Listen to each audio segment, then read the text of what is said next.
A lot of folks these days know about the drop shot rig, but I think there's still that disconnect, that notion that the drop shot is a specialty technique that's pulled out of one's bag of tricks. It's a finesse technique, no doubt about it, but most anglers don't envision finesse tactics as everyday tactics. To too many anglers, the drop shot rig represents a fallback plan in case their jigs, spinnerbaits, or crankbaits don't produce. It's a rig you go to if you're down or out and come to the conclusion that the bass are being finicky. If you come away with just one thing from this video, I hope it's a new association for what purpose and place the drop shot rig has in your fishing arsenal. It's an everyday kind of bait, just like jigs and spinnerbaits. But more importantly, it's an everywhere technique as well. I wouldn't say this about other lures. I know a lot of anglers read these fishing magazines that used, canned phrases and headings like, why you must fish the drop shot now, or why you can't afford not to fish this lure, and so on. I don't and won't do that for lures I don't believe merit such statements, but I can and will for the drop shot.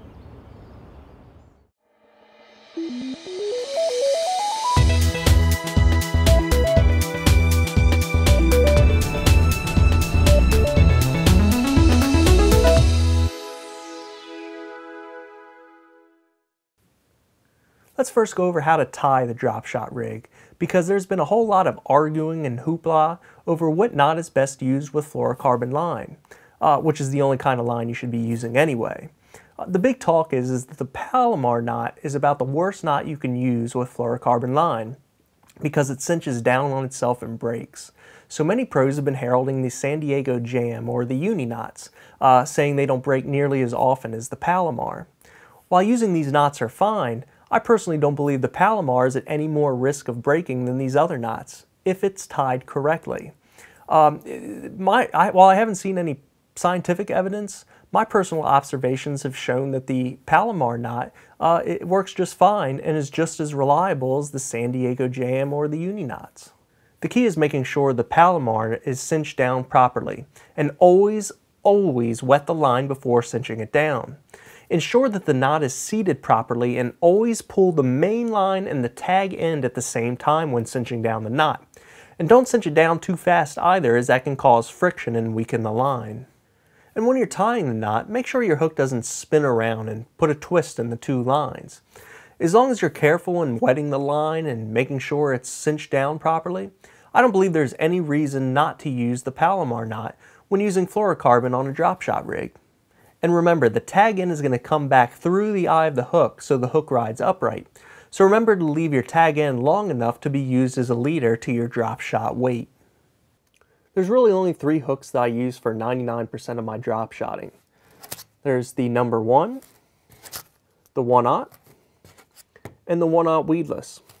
Now, these 3 hooks will cover the full spectrum of conditions and size baits. And there's a reason why the hooks are so small. You don't want to limit the action of your worm. So nose hooking your baits with the number 1 or the 1/0 mosquito hooks is the way you want to go. The 1/0 drop shot hook is a pretty cool design that's made specifically for the drop shot. Now I think this hook is made by Owner, but what they do is they allow the hook to ride at a true 90-degree angle to the main line. And this helps both your hook set and gives your lure better action. The length of your leader below the hook can be important in certain conditions, but for the most part, I always rig mine about 15 inches off the bottom. When I first started drop shotting, I had it much shorter at around 10 to 12 inches. And I think I've noticed a big difference just moving it a couple inches up to 15, as I'll discuss a little later. You can experiment with longer leader lengths up to 2 or 3 feet, but that's really only if you notice bait or bass suspended that far off the bottom on your sonar or something. The sinker is probably the biggest no-brainer. You definitely want to use a drop shot specific sinker, like this one here. Now, they come with a little metal clamp thingy at the top that allows you to just run the line through it and kind of wedge it on the top so you don't have to tie it, which is really nice. And tungsten is preferable because it's much smaller and you don't want to draw attention to your weight. It also has the added benefit of being much more dense and harder as a whole, allowing you to feel the bottom better. Now, a lot of drop shot weights these days are coming with the built-in swivel on top. Now, that's really nice because fishing drop shot weights without a swivel, you can get a lot of twists. As far as the weight, use a 3/16 ounce. You can go a little lighter, a little heavier if you want, but I don't. You should have a small selection of sizes and colors for your drop shot baits. I'm going to show you a bit of what I carry all the time in my drop shot box. I use just about all of these a good proportion of my drop shotting time, so there really isn't one that's better than the other that you see here. The important thing is to have a range of sizes, from your small 3-inch baits to your larger 7-inch baits. As you can see here, I have a range from 3 to 4-inch to 5-inch to 6-inch to 7-inch drop shot baits. Generally, if the fish are really moody or the water is really clear, I'll go small with like a 3-inch bait. However, if the water is semi-stained or the fish are kind of active or I'm fishing heavy cover, I'll go big with 7-inch baits. Now, if you're really not sure, you can always do in-between size like a 5-inch baits. And that's good because sometimes you just gotta guess. Now, color selection is something that I derive both from what's known to work on the body of water that I'm fishing, and quite honestly, Aaron Martin's recommendations, since he is my drop shot hero. So let's discuss some basics and get to Aaron's recommendations. First and foremost, you can never go wrong with my 3 favorite soft plastic colors: green pumpkin, watermelon, and Junebug. Green pumpkins and watermelons are great for when the water is really clear or when the sun is out. Now, Junebug is a dark color that works when it's dark out, such as in the early morning or late evening, or when the water is stained or muddy. Now, there's a company named Robo Worm that makes a lot of drop shot baits, and they're kind of well known for their color patterns and the way they mold their baits.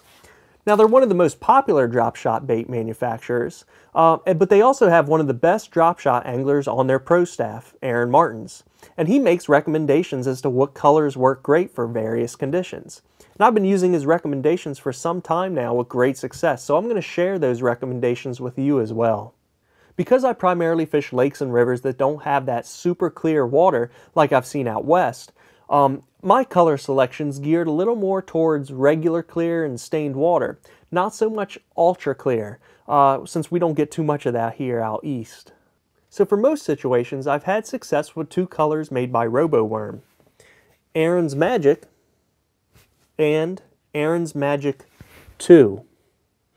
Now, out east we have a lot of rivers that have a huge population of yellow perch, and I always like to try to imitate a yellow perch if at all possible.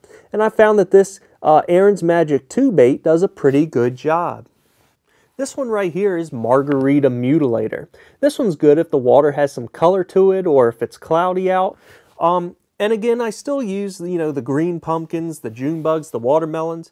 I use these all about equally, so they all get pretty good time in the water for me. Let me show you the proper way to nose hook one of these baits. Now, there's 2 variations you can use for nose hooking baits on the drop shot hook, and I'm going to show them both to you. But first, let me show you the kind of common traditional way of doing things. In other words, if you were to watch someone drop shot and look at their bait, 99% of the time, they're going to have their bait rigged this way. So let me go ahead and show you this way. But just to warn you up front, I do not use this method, and I'll get to my method just after this one. Okay, so what you're going to do is you're going to grab your drop shot hook and your drop shot worm. Now, what you're going to do is, the key is having the bottom facing the bottom and the top facing up in the air. And take your drop shot hook and barely come behind the nose of the bait. And what you want to do is come up straight up through the bottom, straight up through the top of the bait. Okay? So now the hook point comes from the bottom out through the top. Now move the bait so it sits right in the bite of the hook. That way the main line going up and down and the hook is riding perpendicular to the main line. Same with the bait. There it is. That is the common traditional way of nose hooking a drop shot bait. Now there's nothing wrong with this, and this is a good way of doing it. I would recommend this. There is no problem with doing it that way. However, I kind of use a different variation of this, and it's only slightly different as I'm about to show you. The way I do it is I take my drop shot hook and Let's talk about the proper rod and reel setup for drop shotting. So let me show you one way to work the drop shot. First thing, I'll shake it in place for a good 5 to 6 seconds before. When you feel a bite, a quick snap coming straight up with your rod is all you need. Remember at the beginning of the video I said that if you come away with just one thing,